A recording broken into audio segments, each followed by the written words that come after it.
Hey everyone, welcome back to Assassin's Creed Valhalla. In the last episode, we did a bunch of side quest stuff, and I think that's the way I'm going to do releases and episodes for this. I'm going to keep the main episodes to being about the main narrative, but every once in a while I'm going to do an episode which is just exploration and doing side quest stuff.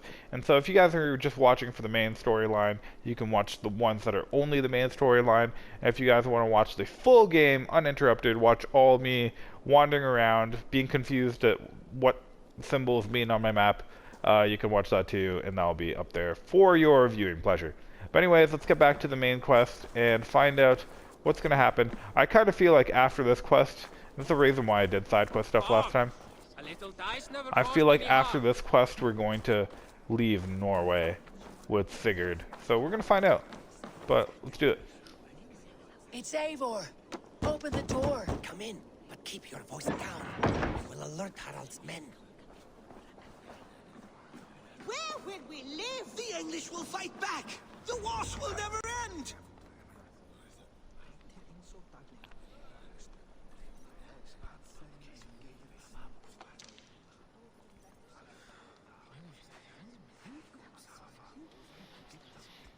2 days ago, we rid this land of Kjotve and his dogs.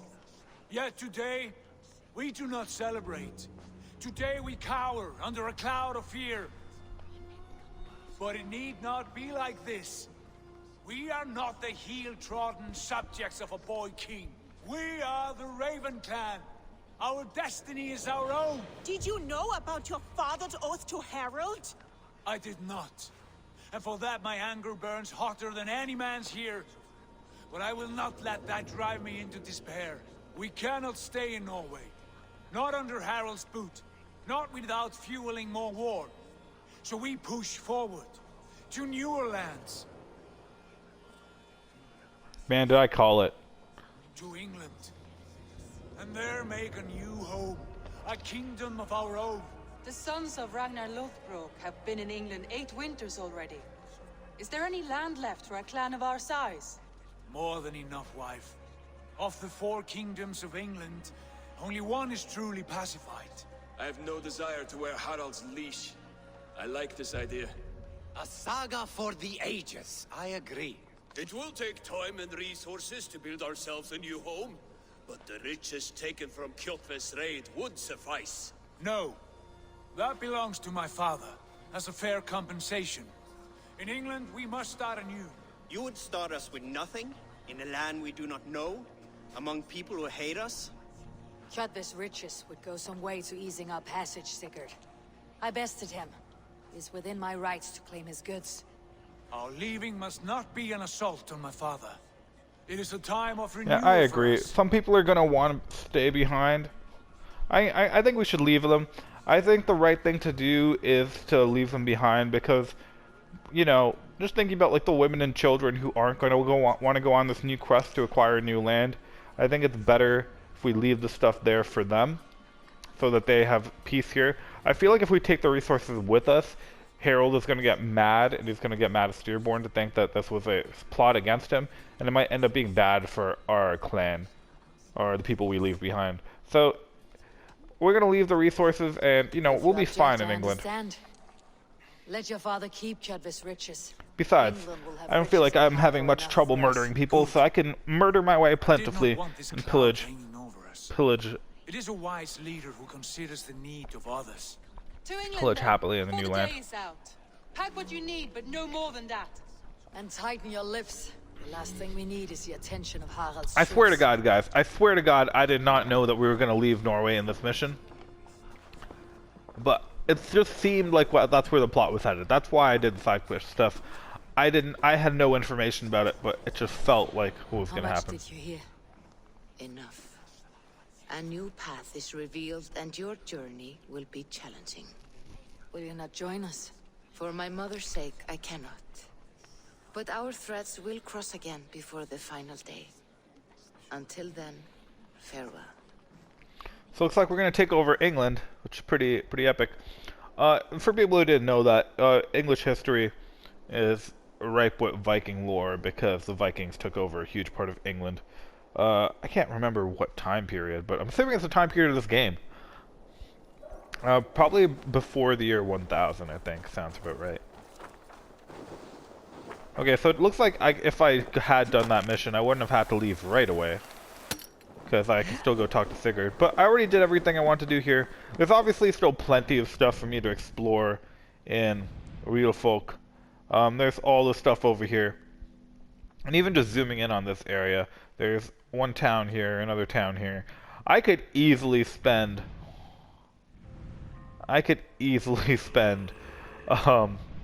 10 hours just cleaning out Real Folk and getting everything I could possibly get here. I don't really see a lot of value in doing that, though. What I will do, though, is I will very quickly sail my boat across here just to get the sync point, because I don't feel good about missing a sync point in the game. I'm gonna try to do it really quickly. No distractions. I'm just gonna grab that sync point, because I might need it for fast travel later. That's the only reason why I'm getting it.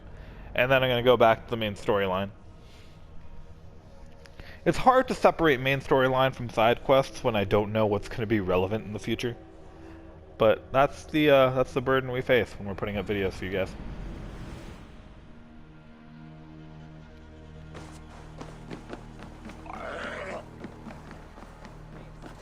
Alright, come on, crew. We're come sailing away across this guy. Just generically in that direction would be fine. Off we go. More sail! I wonder how much the boat in this game is going to be important, or how much of it is just going to be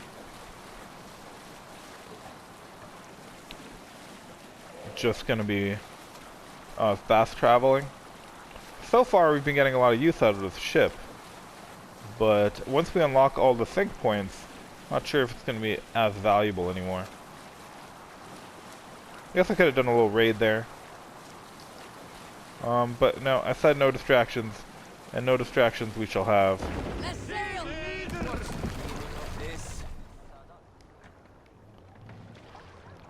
I'm also happy that our boat doesn't take damage from me like ramming the shore repetitively. That's definitely, I feel like if we were in Assassin's Creed 4, my boat would be gone right now, I'd be thinking.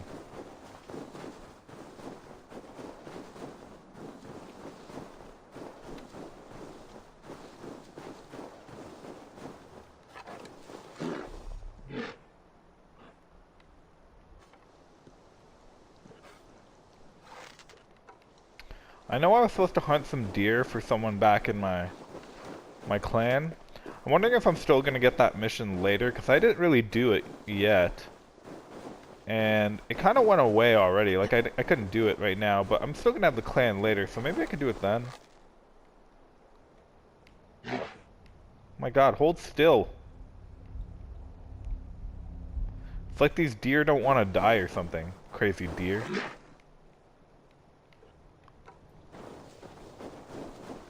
They're really fast. I mean, I could probably hit them, but I don't want to waste my arrows. And like, they're moving a bit too fast for me to comfortably say I'm definitely going to hit them. Anyways, let's keep walking up to this hill. It's a long cliff. Like, honestly, I'm more comfortable with hitting this. Oh, still missed. But my point is, can't believe he was right beside me there. These birds are moving more consistently than the deer. That bird just landed beside me. He just wants to die. Just keep climbing. I keep saying I'm not going to be distracted with side quests, but I mean, look at this game. Look at how pretty it is. One of my biggest issues with... Whoa, what was that? Oh, it's a log. Okay. One of my biggest issues with some other games, including, but not limited to, God of War, Skyrim, even The Witcher 3 times, is a huge amount of the game is so dark. Like, you're in dungeons in Skyrim a lot, and it's dark and dimly lit, and very eerie and depressing. And, you know, I just like, you know, happy, brightly lit games. Even Fallen Order. And I've been uploading this and just putting out the thumbnails. I didn't even realize until I'm doing the thumbnails, but the comparison in thumbnails between Spider-Man and Fallen Order, it's like, Spider-Man, they're all bright, they're all vivid and colorful, and Fallen Order, they're all dark and gloomy, and it's like, kind of affects your brain after a while to be just watching dark, gloomy graphics for several hours, and kind of puts you in a worse mood. So I definitely prefer, like, sections like this that are just so pretty. Like, come on. It encourages me to want to play more. It looks so beautiful.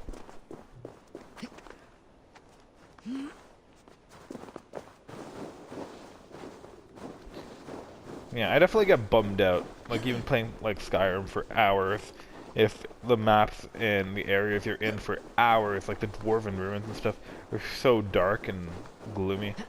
Bums me out. I don't think I could do like 30 hours of that game just because of how dark it is. But I feel like with the brightness of everything, I could probably do like 30 hours of this game. 30-hour live stream, guys. How's that sound? 30-hour live stream. I've heard of the 24-hour live stream, but have you done a 30-hour live stream?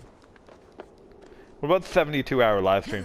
Single playthrough, no stops, Assassin's Creed Valhalla, beginning to end, live. No sleep is for the weak.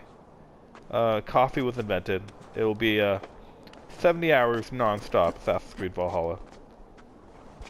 That's how you stick it to the mainstream gamers, right? Like the gamers who, they get the early releases of the game, and then combination of early releases, they're able to upload faster, and they get like 90% of the gameplay out before the game's even released. It's like, how do you really compete with them? And the answer is 70-hour live stream. Because that way, even if they had advanced copies of the game, aw, man. I climbed the wrong mountain. Ah, damn it. Okay.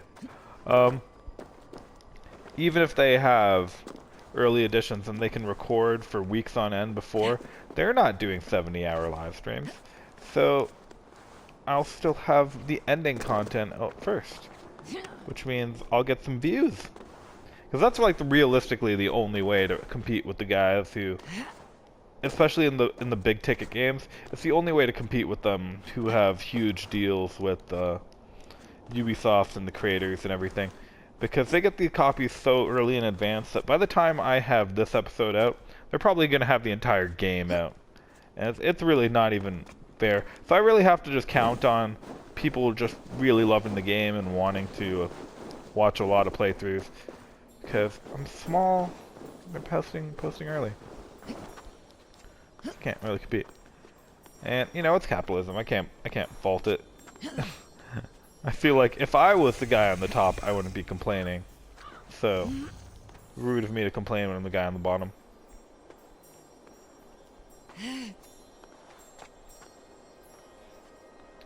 My god, do I ever climb slow when I'm climbing a sheer surface. Sheer.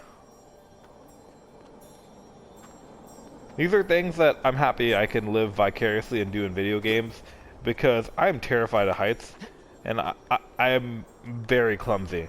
So clumsy and terrified of heights basically means I would already be dead. Like, don't even need to get near the summit. I would have fallen 3 times by now and be dead.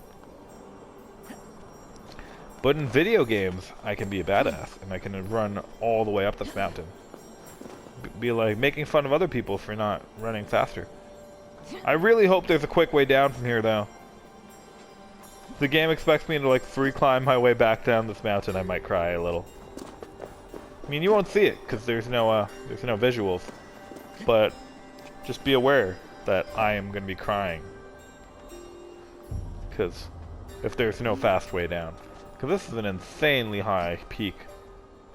I think it's going to be really pretty, though. I feel like it's going to be a worthwhile farewell to Norway. I just realized that even if there's no way to get down, I can just fast travel once I get all the way to the top. Here we go. Here we go.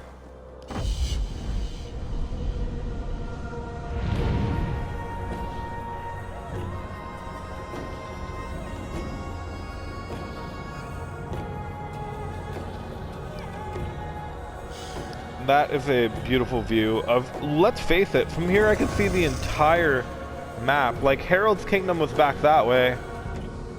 Yeah, that's Aurikstad, that's Harold's Kingdom, that's the entire map. That's pretty much everywhere I've been. Oh, wow. I can see, like, literally every wealth, every mystery, and possibly every artifact in the game from up... Not in the game, but in the map that I've explored so far from up here. That is crazy high up. Totally worth it. I feel like that was a good end to Norway. But anyways, let's go. Let's go to England. Bye, Norway. It's been real. Yeah, I wonder where else we're gonna go. I wonder if the game is gonna be based in England. And I kind of feel like that's what they're setting up right now. Like, the game is gonna be based in England. We're gonna spend 90% of the game over in England. And we're going to probably come back to Norway for the end of it. Or maybe we'll never come back to Norway. I don't know. But if we get there, or we could have had, I guess, the stuff we took from Kovia. It really does feel like England is going to be the place to be, you know?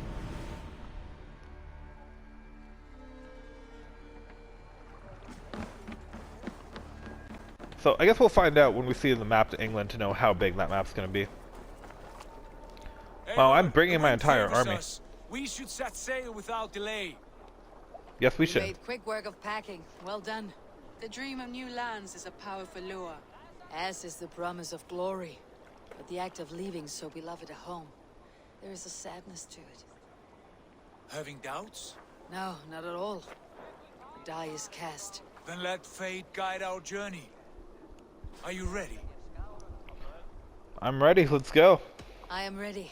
Let us take to the water and leave unbothered while we have the chance. That chance is past. Look. Fate Who are you? flies on swifter wings than we. King Harald's banner. Is Harold mad at us for leaving? He let other tribes go, right?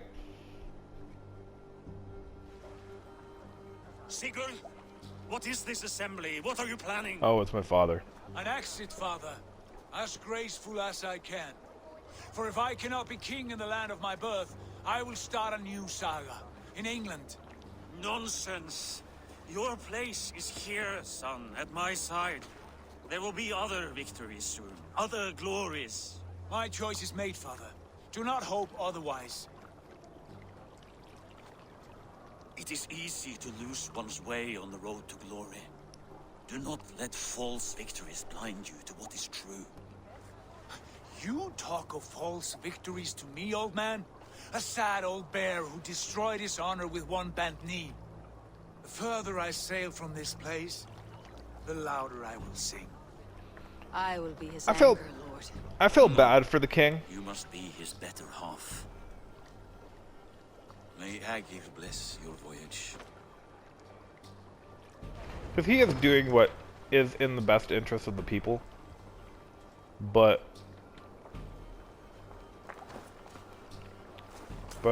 I feel like him and his son need to work out their issues. Because he should know his son well enough to know that this is what his son was always going to do. Maybe he did already know. Do I just have to sit? No. The time for tears is over, you Wait, are they going to make me row? Put some muscle into those No, okay. bulls. They're not going that We far. have an ocean to cross. I couldn't see if All right, Hytham you lazy and backroutes. Boston were on this ship What's too. our course? I don't think they Sons of are. Ragnar established a settlement near the coast.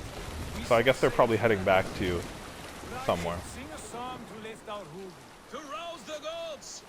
Inspire a mighty fart from Thor to speed us on our way! Oh, I was wondering why I couldn't command anything, and then I realized I'm not. And on its I'm not far in command. side, a new kingdom awaits.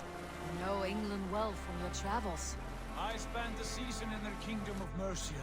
A temperate land. I'm excited. We're going to England. Wild. By now, the sons of I'd be have claimed surprised its if heart. England's going to be the main setting of this game, just because Assassin's Creed Syndicate was based in England. Obviously in a very different time period. Syndicate took place in the Industrial Revolution. But So to England, it's interesting that they go back to the same location. I think in the entire history of Assassin's Creed, they've never done the same location twice. The closest has been... And there's the title sequence, guys! Holy crap, we are at least 9 hours into this game. Maybe not. But like something like 7-8 hours into this game, and we just got to the title sequence. Oh, and we're leaving the Animus. My god, I was wondering when that would happen.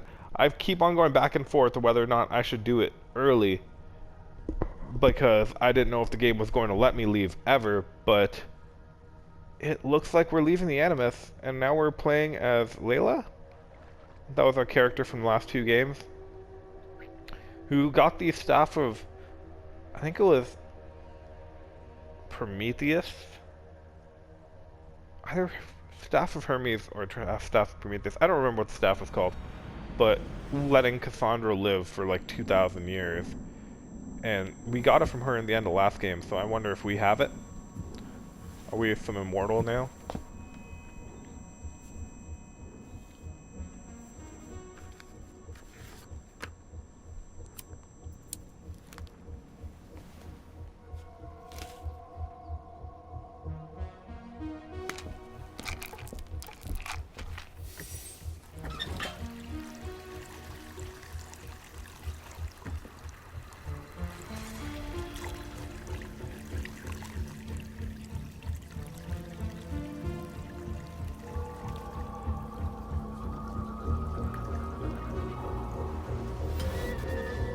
Oh, there it is.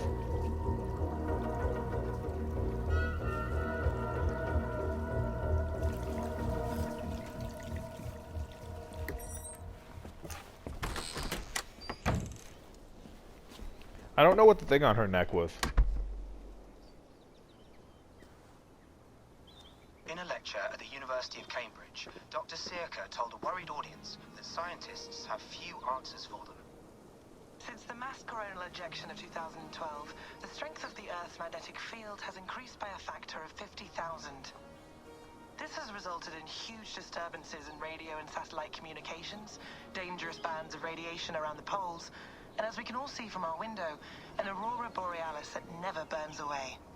Unfortunately, we are stumped as to why this is happening, and if we cannot find an answer soon, it may change the way we live, the way we communicate, even the way we evolve forever.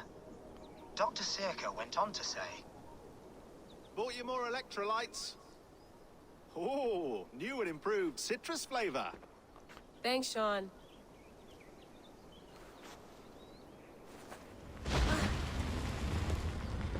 No way.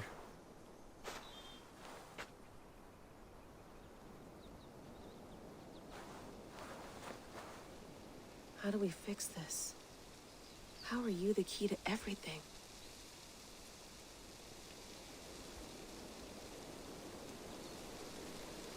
Guys, I'm absolutely blown away. If this is like one of your first Assassin's Creed game, you probably like didn't pick up any of the Easter eggs that they just said there. But one, we're out of the Animus, and we're walking around now.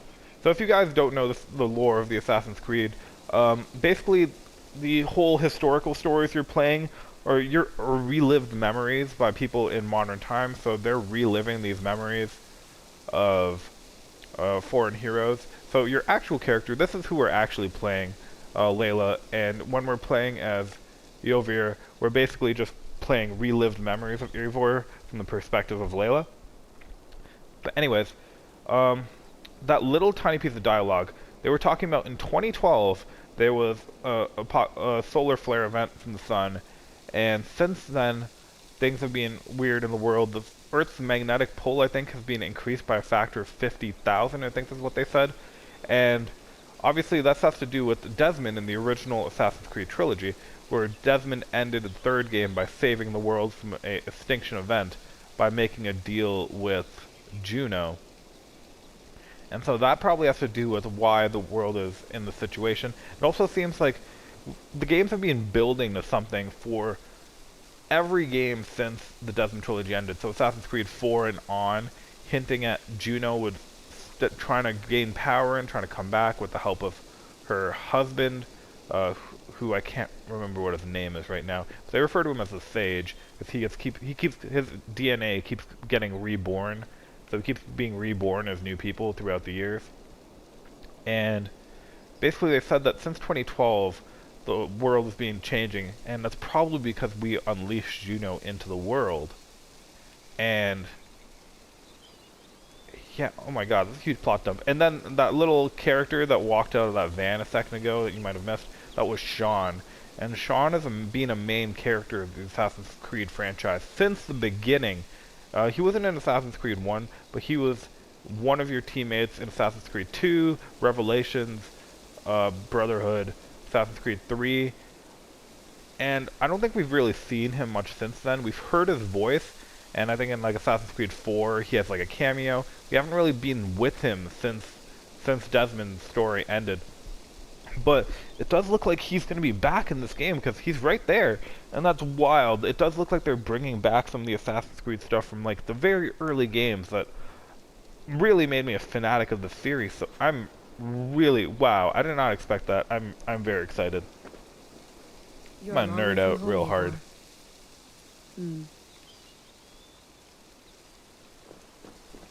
Alright, so Layla's backstory, I'm not sure fully what it is. As much as I remember, she was a employee of Abstergo, which are the bad guys, who was doing a lot of recon and digging into the memories of past assassins around the times assassins were, you know, originated.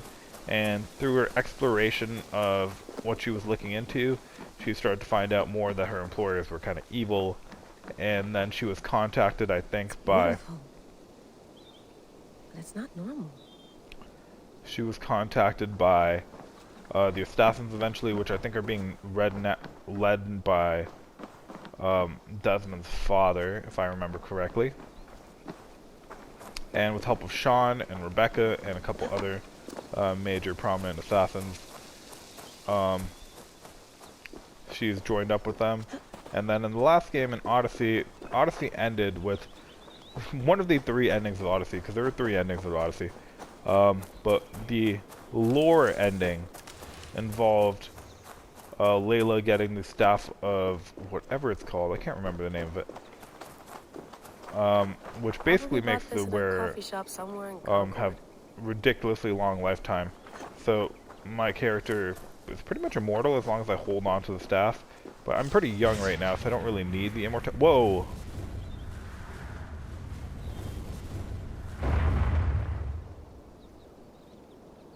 Hello? Another satellite. Damn.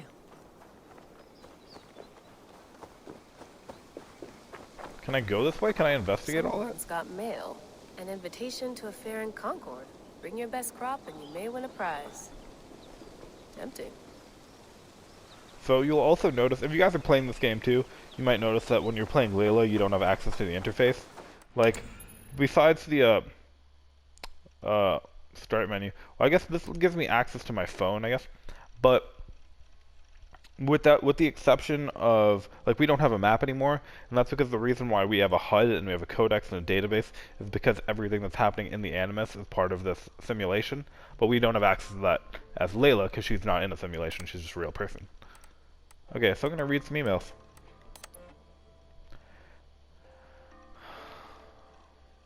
I don't have COVID, no. Whoa.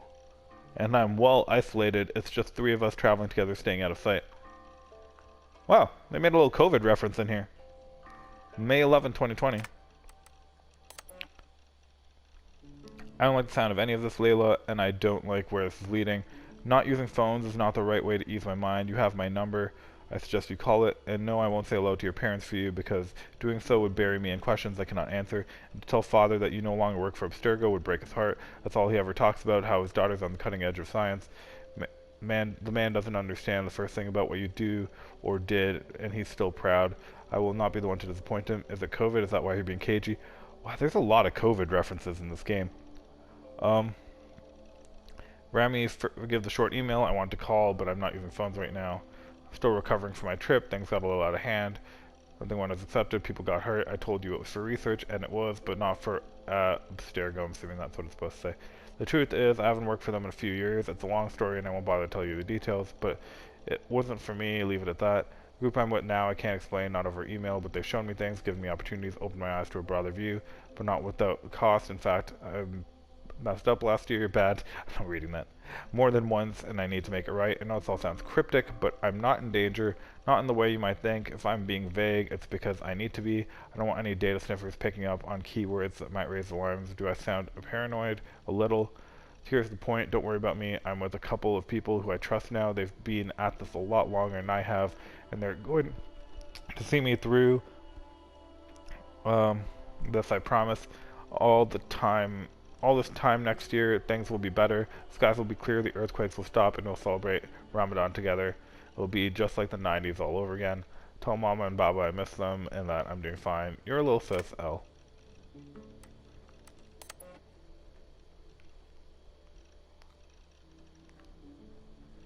L, one last message after which all communication between us via this account or any other will cease.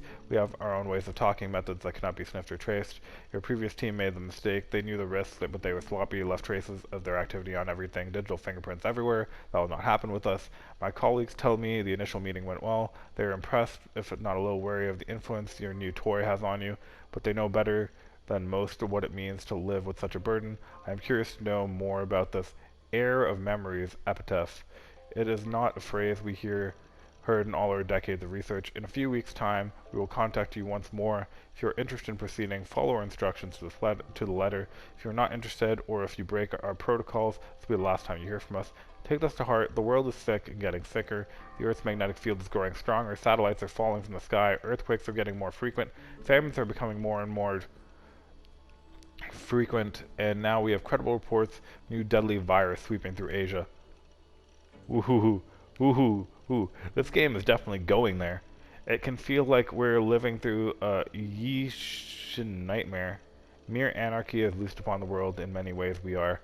There is hope, there is a cure. Us, in the past few months, we have come across something that may help us solve our most pressing problems.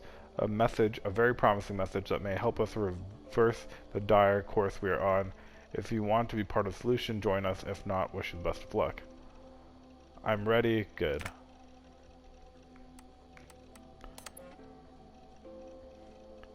L, would your favorite baseball team happen to be the Atlantis Eagles? Who is this? You have a gift and a curse. The gift of Atlantis Eagles. Ah, of course. Eagles being an Assassin's reference, and Atlantis is where I got the staff. Funny. You have a gift and a curse. The gift of old blood. The curse of not understanding it. We can help you. We can help if you help us.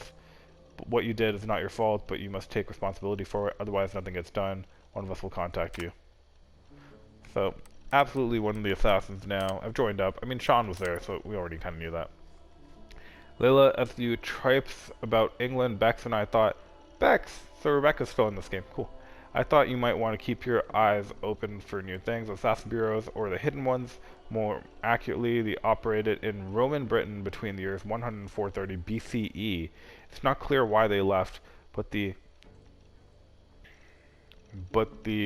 final date corresponds roughly to the Roman exodus of Britain, so I imagine they're leaving it something to do with the Empire's retreat, mission accomplished, or lost to faith.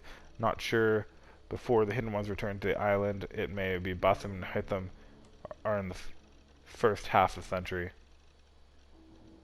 From our own archives, I believe there were 6 main bureaus operating in the Roman period: Leicestershire, London, York,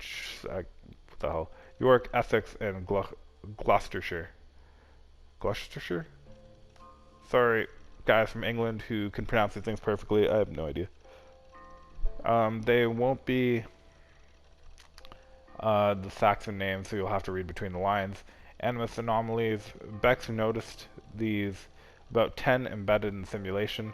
They're dense clusters of data that may screw with your ability to navigate Eivor's memories. Approach with caution. We do not know what they'll do if you get too collapsed. They may be harmless. They may induce optical shock, wipe your mind. Hard to say. Best to side on the hell no. But if you're curious, well, I warned you. absolutely going to do that. Piece of Eden, we don't know of any Isu artifacts you should be looking for specifically, but they're out there, and this was a period when they often cropped up in legend. Norse and Saxon songs and tales speak of them often, so keep your eyes peeled, especially around Stonehenge. How could that not be an Isu site? Sweet, we're going to go with Stonehenge. Wild. Preface that, yeah, reporter, William Miles. So these three guys are like the main characters of Assassin's Creed lore. Rebecca Crane, who's the hacker, Sean Hastings, who's like the historian, and William Miles, who's now the Grand Master of the Assassins, I believe. Preface, the transformation of the Order of the Ancients into the Templars, as we know them today, has always been a subject of considerable debate amongst our ranks. We have operated with the assumption that the Templars themselves hold some or complete knowledge of this evolution, but at present no concrete historical evidence has ever made it to our hands. What little data we do have is mostly a matter of public record. With some exceptions, it is commonly understood that the origin of the Knights Templar dates back to 1119 CE, and this indeed has the appearance of the public face of the Templars. However, our records attest to the existence of Templar agents at least 2 centuries before this date. In one badly damaged document, an assassin contract from Normandy in the mid-11th century, the author makes free use of the term Templar. An earlier letter, Dorset circa 978. An early letter, this time from a hidden one in the region of modern-day Dorset, circa 978, makes mention of a Templar spy within the ranks of the Brotherhood. From this we can safely assume that the Templar Order, as an entity distinct from the Order of the Ancients, existed at some point in the mid-10th century. With an aim to expand our understanding of this dark age, one of our agents recently volunteered to delve into his genetic memories to search for further clues to its age-old mystery. Unfortunately, what he discovered was of little use for our purpose. Sean Hastings began the first of his 7 sessions on October 5th, 2014. So Sean has gone into the Animus. That's completely new lore. Not insignificant. Over the course of the next 3 weeks, he followed various matrilineal and patrilineal lines into the past, focusing on 9th, 10th, and 11th centuries in search of assassins and or Templars in his bloodline. He found none. Of minor interest, however, was the following personage, here noted for the peculiarity of his biography. Alkirkir Thorvaldsson, an early 9th century... Was that the guy in that letter that I read in that house? I don't remember. An early 9th century Jute who sailed from the north from modern-day Denmark with a wooden plank bearing a carving of a map that purported to the mark location of Thor's hammer. Alrekir made it as far as Stavanger. That's absolutely the letter I was reading in Stavanger. Oh my god. Before running afoul of a powerful clan there. Alrekir was defeated in battle and enthralled as a slave. He escaped his captivity some 10 years later and returned to Jutland to marry and settle down. The location of Alrekir's map is unknown, and the existence of Thor's hammer, a precursor relic, no doubt remains unconfirmed. We definitely found that guy's house when this. I swear to God, I have no idea this was coming. I just wandered into that area and decided to explore it. But it seems like that area is extremely important because we went to Stavanger, we found the notes, we found the love letter between him and the person he ran off to marry. So I'm pretty sure that Thorvaldsson is the right name. It might have also been his brother who ran off and got married. I don't remember the letter completely, but it's so interesting. Alrekir's ancestors would later sail to England following the Normans' conquest of the island, settling in what is now called Loughborough in the modern-day Leicestershire. The irony that a man named Hastings would contain no useful genetic memory data regarding the Norman invasion of England in 1066 was not lost on our dear subject. Because of the Battle of Hastings, of course, and Hadrian's Wall. Sorry. Battle of Hastings, but... Anyways.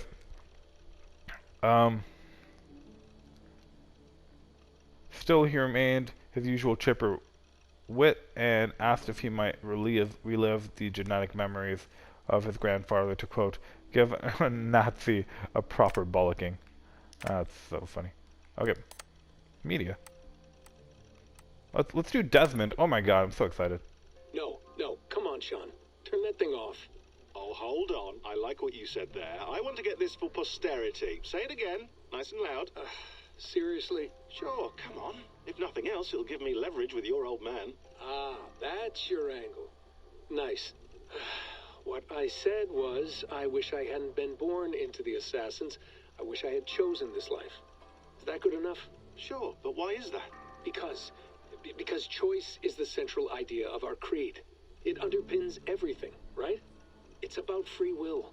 It's about seeing the evidence before you and saying, yes, this is what I want. Or, no, this isn't for me. But when you're born into a group like this, or any other, like I was, you get mixed signals. You get told over and over again, this is what we believe. These are the rules. This is reality. No deviation. And if you question it, oh, they look at you like you killed a puppy. That's hardly free will. It's a weird irony when free will is your central belief, but nobody wants you to believe otherwise. I don't know how to say it exactly, but I always thought there was something self-destructive about our creed. If free will is the most important moral guidepost we have, we should be free to ignore it. To choose submission, for example. You know what I mean? Like, we should be free to side with the Templars. If it's really my choice, I could do that. Right. It's almost self-refuting. A democracy could democratically elect a dictator or choose to get rid of democracy altogether.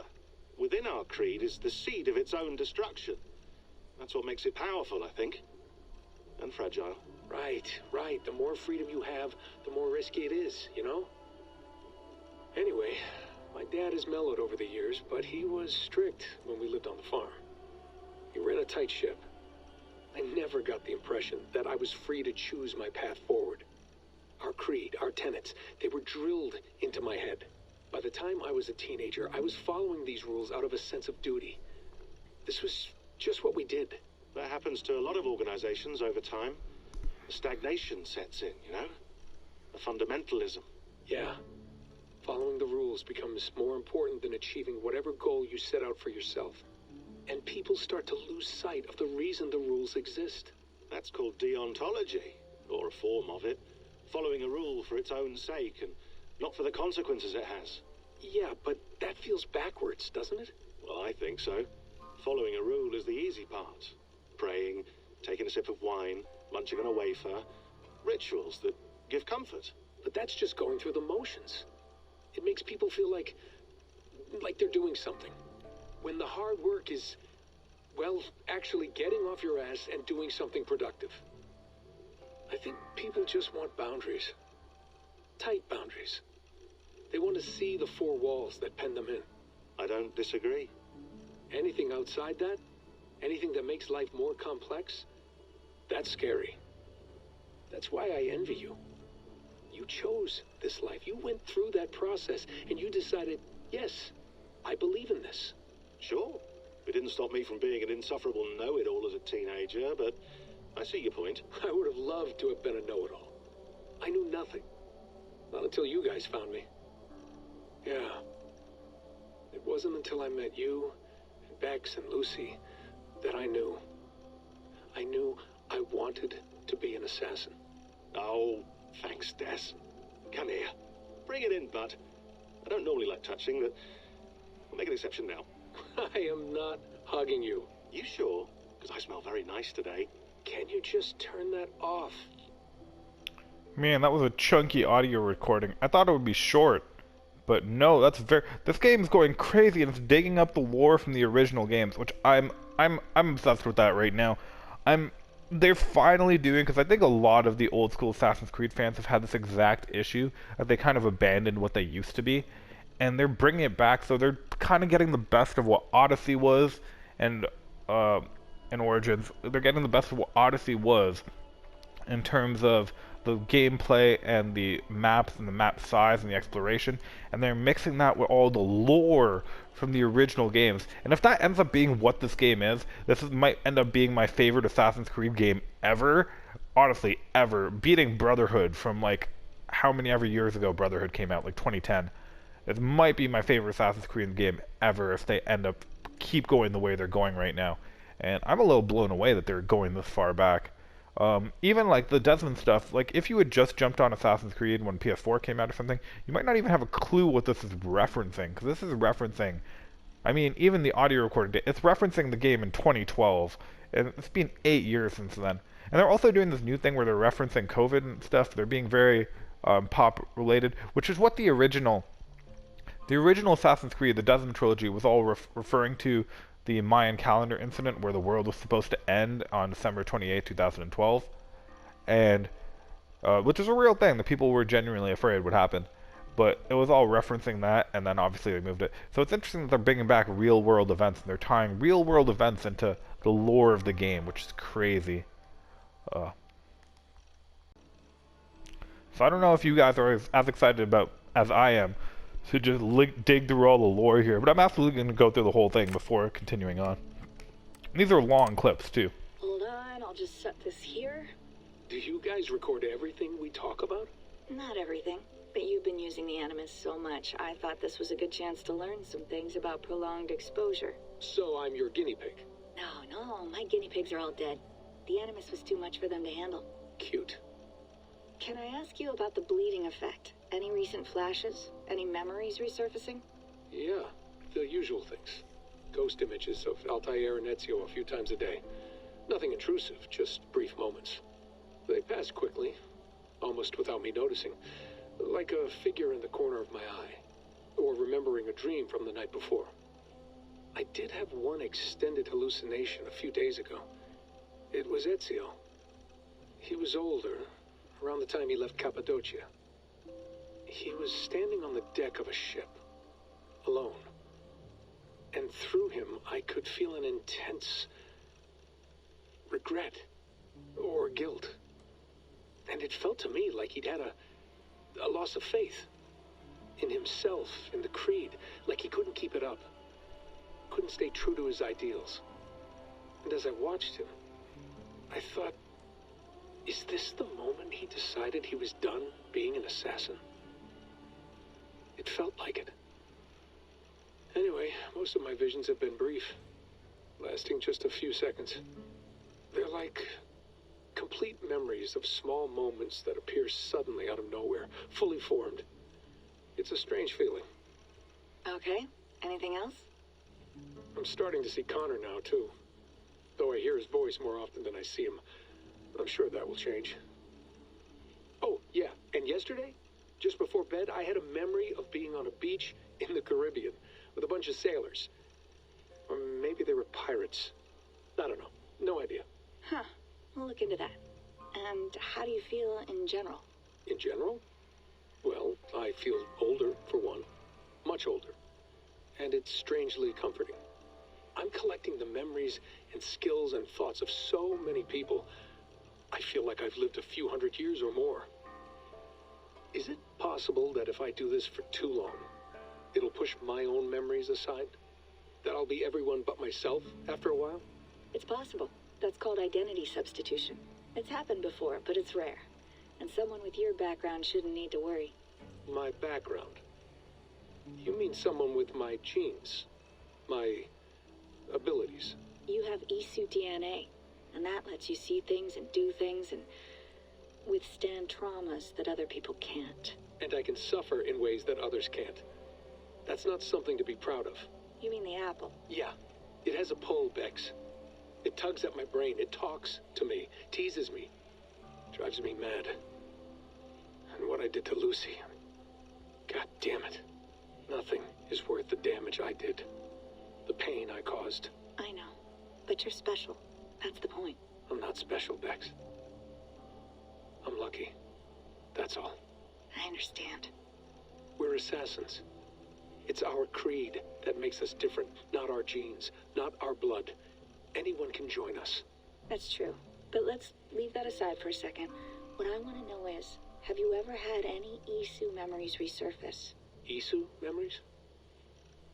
I don't think so. I can't even begin to imagine what that would feel like. I think you'd know if you did. Maybe one day. We might be able to induce something. Jesus, let's fix the world first, okay? Before we start digging up my ancient ancestors. Deal. With my luck, I'll be related to some third-rate Isu like Sisyphus or something. Way to aim high, buddy. Hey, you gotta. So that was cool. What he was talking about there, of course, Altair and Ezio, Assassin's Creed 1 and 2 main characters, and then he mentioned Connor, who's the Assassin's Creed 3 character. He also mentioned being on beach with pirates, which is Edward Kenway, which is the Assassin's Creed 4 character, which Desmond never goes into the memories of, but we later see through the main character in Assassin's Creed 4. And that's pretty much all the major assassins in Desmond's lineage. So the original way the Animus used to work was something called genetic memories, which is some sci-fi about how you can access or see the memories of your ancestors. And so originally Desmond was the main character because his ancestors were these famous assassins like Altair and Ezio and the Kenways. And eventually the series branched off of that because they couldn't rationalize how all these important characters were all related to one person. So then I think it was Origins was the first one to do it, but even in Assassin's Creed 4, they had the ability to see other people's memories by taking their DNA. And so that's how in Assassin's Creed 4, someone else witnesses Edward Kenway's memories. And that became a major thing. So, anyways, let's keep working our way through this. I lived, I died, and now I sleep. And in my sleep, I dream. And in my dreams, I see an end to the doom that will grip the earth once again. Find the wolf-kissed. Find the mad one. Find me. And save us all from another death. Well, that was a strange message.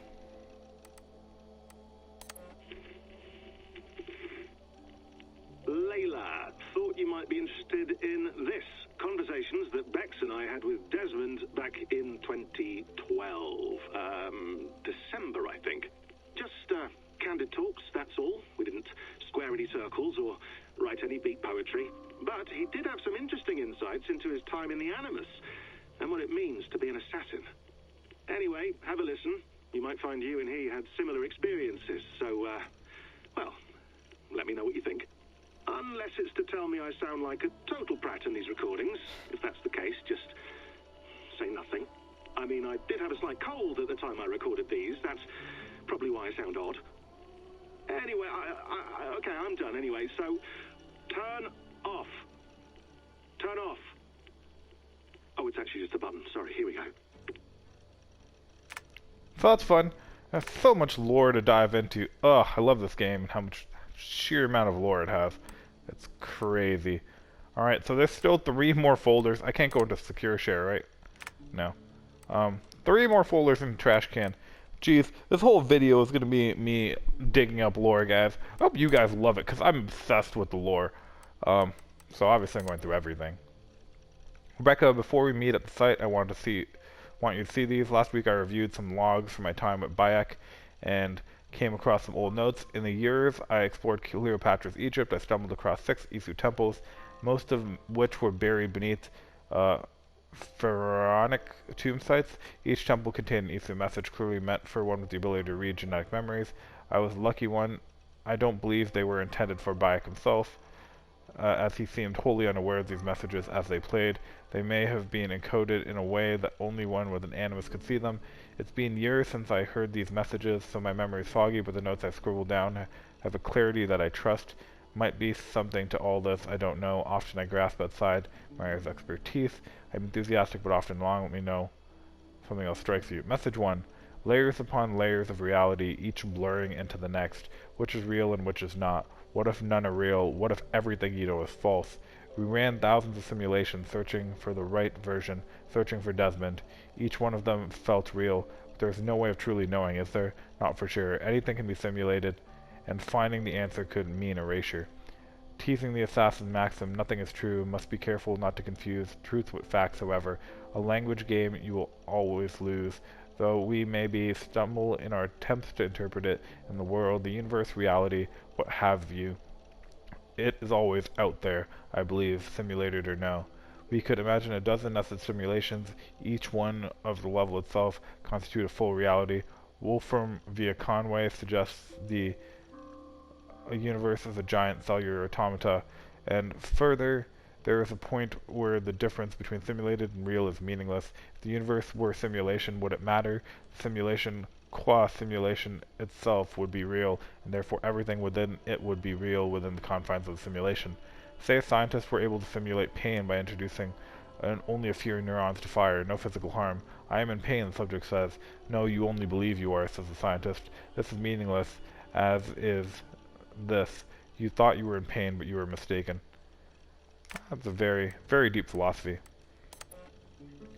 Message 2. No surprise, you are designed to have boundaries after all, and one cannot speak which one cannot conceive. The code, equations that define life. They are nested deep in every star, every mote, every dust, every second that passes in the world, a symbol, all part of an intricate yet simple language existing within the framework of time itself.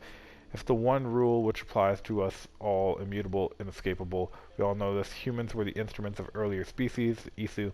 Resist temptation to say superior, different. They were better suited to some tasks, ill-suited to others, possessed of a mind that we cannot know, but does not get us anywhere. What is it like to be an Isu? What is it like to be a bat? The implication that the Isu could read time is interesting, but if humans could read time, would it necessarily be in the same manner and for the same purpose?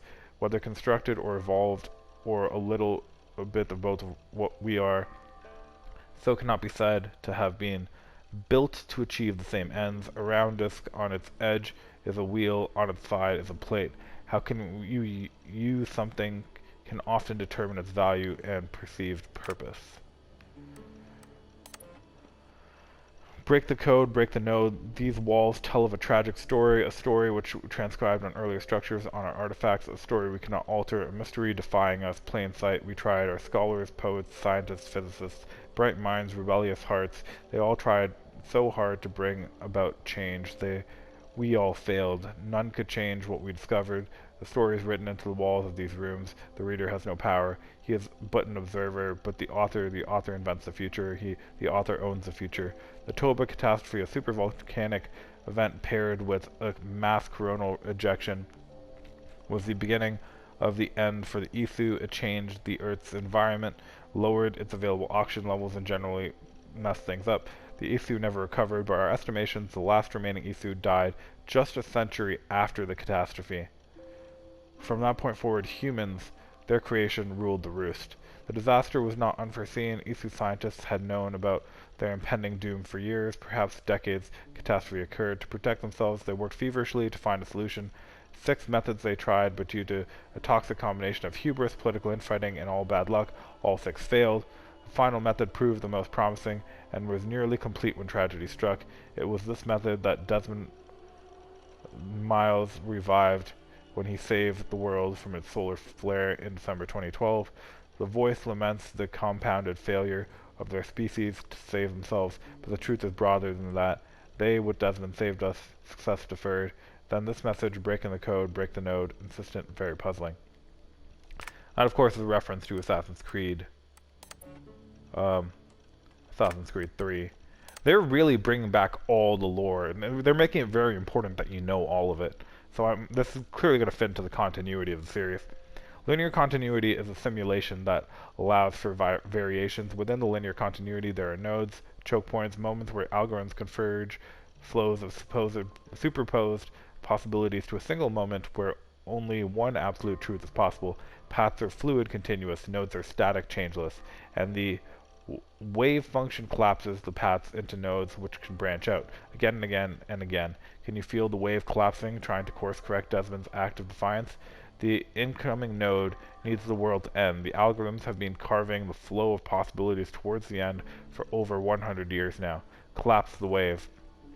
Well, outside my area of expertise, must contact someone who knows this better, but what it seems to be saying, the structure of space-time, the universe is built in such a way that certain events occur, or clusters of events are compelled to occur, a bottleneck through which even space-time flows, and one is nearly impossible to avoid. There's something about this catastrophe, the one Desmond averted in 2012, that compels it to return. Indifferent to our fear or pain is the tidal wave rippling across the sea of space. It crashed once again against the dike, and that stopped it for a time, but the sea rears back for another strike, and another, and another. That gives us some clarity to what is happening now all around us, but it remains unclear how to change us, especially from within an Animus. A simulation within a simulation? Wild, guys, wild.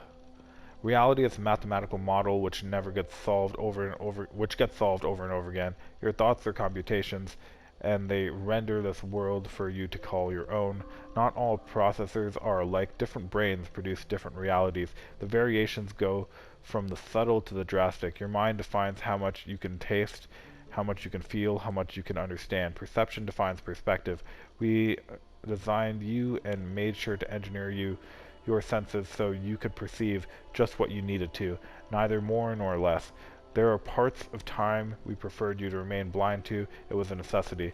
If we could suddenly see time, that would not guarantee the same perception the Isu possessed. Let us speak of time as an entity.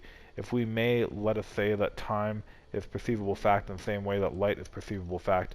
The ability to see the fact in no way guarantees a sympathetic view. There are creatures stumbling around this earth who read light differently than we do, and for different purposes. Humans see in a well-known spectrum, Roy G. Biv. This sense of color is confined to the 3 cones we possess, yet nocturnal creatures see with a different scope for a different purpose. Night stalking, hunting, lurking. They evolved in concert with their needs and are now constrained by them as we are.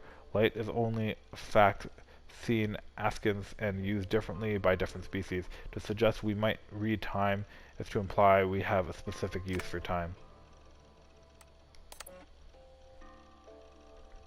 The next chapter is unstoppable, and yet the greatest revolutions sometimes originate from the confines of impossibility, do they not? Reality is a simulation. Break the code, and in so doing escape the inescapable. The Animus was humankind's first unconscious attempt to explain what it could not see, understanding genetic memories and eye into history. Your Animus is different, as is the mind that imagined it. It could escape the code. It could make the leap and make possible a decision that defies the order of things are. It is ridiculous to imagine that I could change the nature of reality out there from within the confines of an Animus. Simulation within so-called simulation.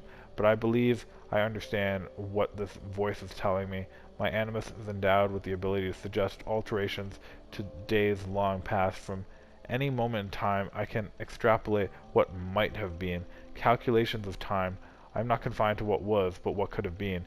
Yes, history is real, facts do matter, but from any moment in time I can choose within the Animus. I can interrogate the memory. I can ask the world, what if? What if Bayek and Aya had stayed together? What if Kemu had not been murdered? I can suggest these hypotheticals and watch how they unfold.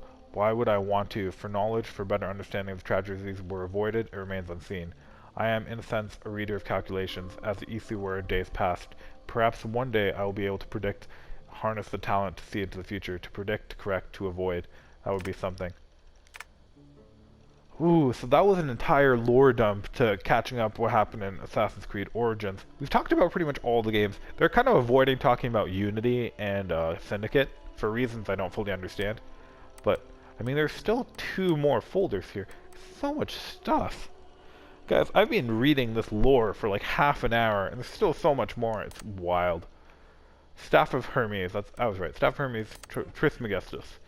Acquired from the Eagle Bearer Cassandra 2018. Presumed manufacture date, late in the Isu Singularity, age 75,100 BCE to 22,100 IE. I don't remember what IE stands for. Isu era? I don't know. This staff, one of many Isu staves known to us, is first and foremost a medical device with the ability to heal, repair, restore, and rejuvenate organic tissues with unprecedented swiftness. It has been known to extend the life of its bearers well beyond the average human and Isu lifespans, and is presumed to have the ability to resuscitate living creatures in critical or suspended states. It has not been verified if the staff has the ability to resurrect the dead, but this seems unlikely based on its known features. It appears to work by reading and copying the bearer's DNA to ensure perfect replication on a broad scale. It is able to detect erroneous copies and deploy repairs so long as its bearer remains in direct contact. It has been used as a weapon infrequently, possibly by taking advantage of the tremendous powers it draws from the Isu's wireless energy lattice. The Isu's wireless energy lattice. I don't think we've heard that term before. The staff has also acted as a conduit or container for the personality of an Isu called Alethea. It is not known if this personality is Alethea's original consciousness or a simulation of the original, though most neuroscientists would call this distinction without difference. As of early 2019, the entity of Alethea has made no further attempts to contact me. As yet, my purpose as the so-called heir of memories, as Alethea has dubbed me, remains unclear. Known berries, Hermes Trismegistus, who is the Isu who buried it, probably. He hands it off to... Oh, I guess he didn't hand it off. So Pythagoras got it in the 6th century BCE to the 5th century, and then Cassandra got it in the 4th century BCE until she gave it to me, because she lived for 2,000 years. Wild. Wild lore, guys. Wild lore. Pictures. Nice. That is William Miles, the leader of the Assassins. That's Rebecca Crane. That's the Animus. That's where we are now. Still where we are now. That's the grave of Eivor. Nothing really cool in there. Most of the stuff we've already seen. Good to see Rebecca and William Miles again. Otto Berg interrogation. Ooh, I want to read that. That's an MP3. I'm gonna read the letter to Victoria Bibot. Monsieur and Madame Bibot, my name is Layla Assasin. I was a friend and colleague of Victoria, both at Abstergo and in our frequent freelance careers. In all the times I knew and worked with your daughter, I was always struck by her limitless intelligence, her humor, and her ability to focus, even in times of great stress. She was an inspiration, not just to me, but all those who worked with her. I am writing to you now with the hope of shedding some light on the circumstance of her death. I realize it must be strange to receive a letter from out of the blue from someone whose name you probably never heard, offering to explain the tragic loss of one so dear, but if you'll allow me, I will try. I was with your daughter in the moments leading up to the unfortunate incident that took her life. In fact, I am partly to blame for... So I guess this is just an unfinished letter that Layla is saying about how she feels responsible for Victoria's death. Interesting. File corrupted. No, an Otto Berg interrogation. So Otto Berg was a leader of a group that worked for Abstergo, that were a group of like counter-assassins, I guess. So they were trained in assassins. They were descendants of... I think they're descendants of Cormac from Assassin's Creed Rogue. I'm not sure about that. But it's a group in the assassins that are trained... Sorry, in the... Templars that are trained as assassins to be able to take down and kill the assassins. So that was crazy. That was a nice little lore dump there. I'm blown away by how much lore there is in this game. We've had many, many games in a row where there has been no lore. To go from no lore to so much lore like that is insane. I'm wondering... Can't run away from this. Can't I? What happens if I keep running? Okay, the game won't let me leave. I want to see if I can go see that satellite that crashed. But no, looks like I'm bounded to this area. I think I'm mostly done the Out of Animus part now. That was, I mean, it's been like a full hour of me reading lore. Doesn't look like Layla has a lot of the blading effect yet, because she can't run and do the crazy assassin moves that everyone else can do. Let's go examine the porta potty. I'd rather walk into town than use this. You're right about that. So this is the dig site. I think the next thing I'm supposed to do is talk to Sean. That sounds about right. I've been avoiding it because I feel like that's where I'm supposed to go. I want to make sure I caught all the lore. It's how Assassin's Creed 1 worked, and kind of Assassin's Creed 2, where whenever you were out of the Animus, there's certain lore you could get. Going anywhere. And if you didn't get it while outside the Animus, you could never get it again. So, it's important to understand the overarching theme to go run around and read Love stuff. to play around, but I have bigger things on my mind. Yeah. I wonder what would happen if I never hit the start menu and never even looked into those options. Would I just not have gotten that massive lore dump? I only did it to prove that I didn't have a HUD. So I didn't expect there to be anything in there. Some quality stuff here. Okay. That was me literally wandering around trying to find the entrance.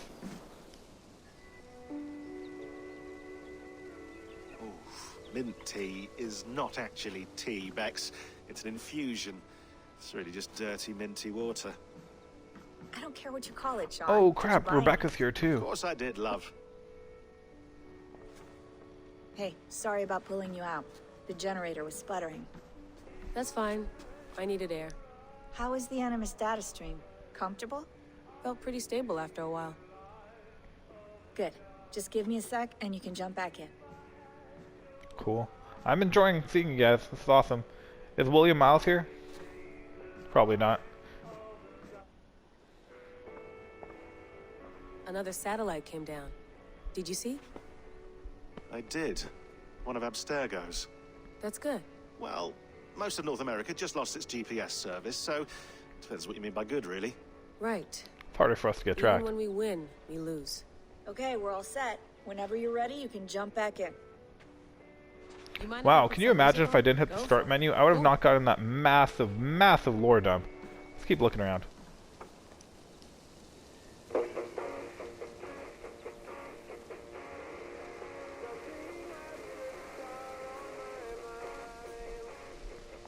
The graphics of the section are a bit weird. I don't know why.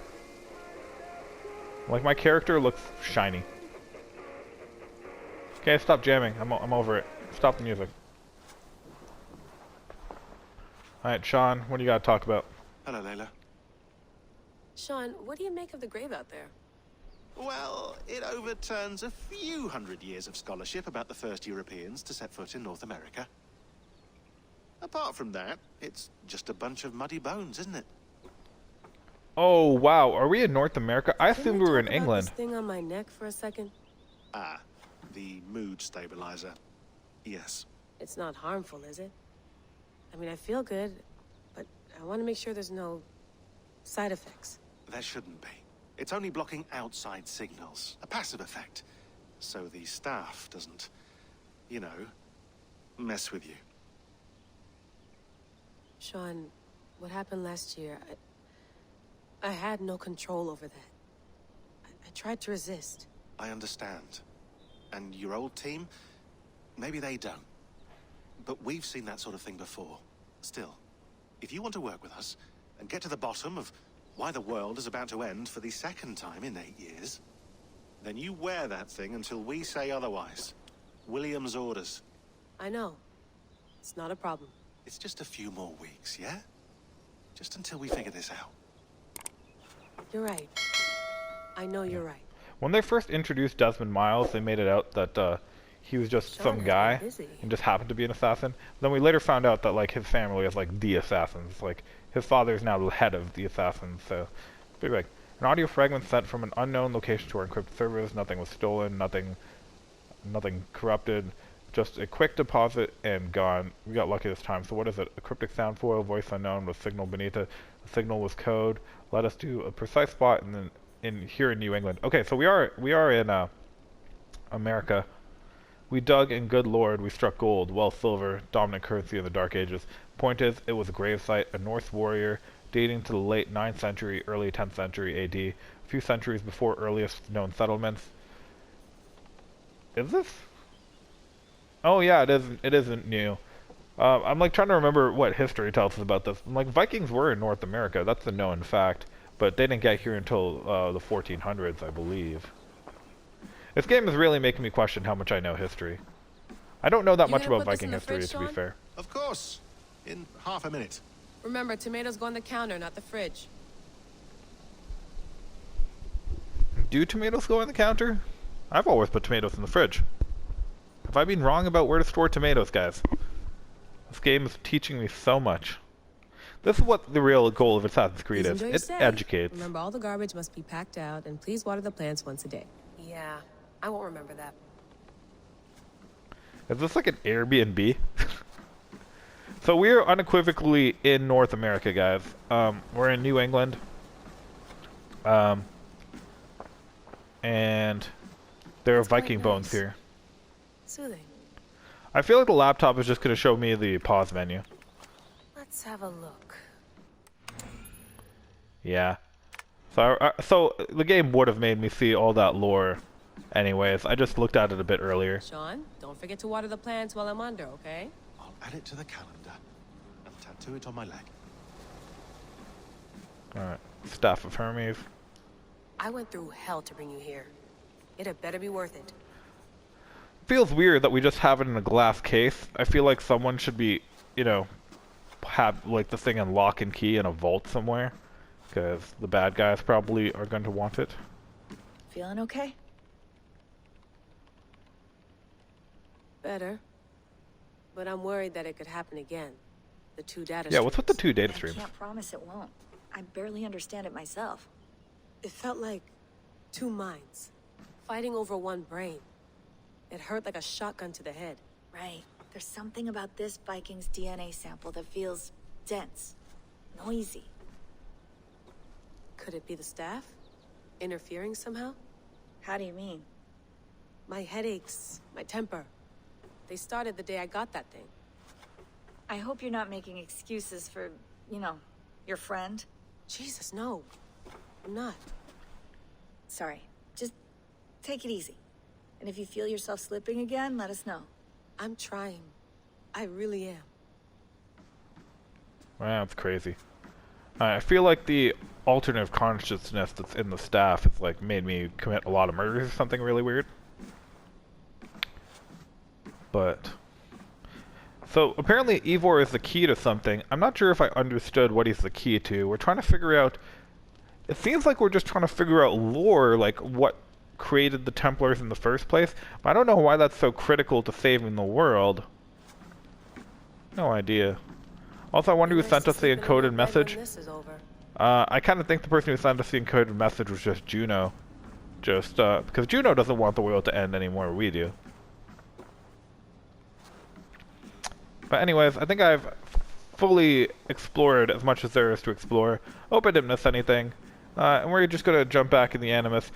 Holy crap, guys, that was like a full, like, 40 minutes of lore dump. A full lore dump, guys. So, I think I'm going to end the episode here. I have no idea how long I've even been playing at this point, to be honest. No idea. This is just being a massive lore dump. Hope you guys loved it, because I love the lore to Assassin's Creed. And that's what's been missing for me in the last few games. And now they're back with the fury, and they're just going to throw so much lore at us. It's like a full episode full of lore. I loved it. Let me know what you guys think. Maybe you guys hate lore, maybe you just want to go back to being a Viking and killing people. Don't worry, we're going to do that in the next episode. And yeah, I hope you guys are enjoying the series. Please, you know, stick around. And we're going to play some more Assassin's Creed Valhalla in the next episode. Hope to see you there. Bye!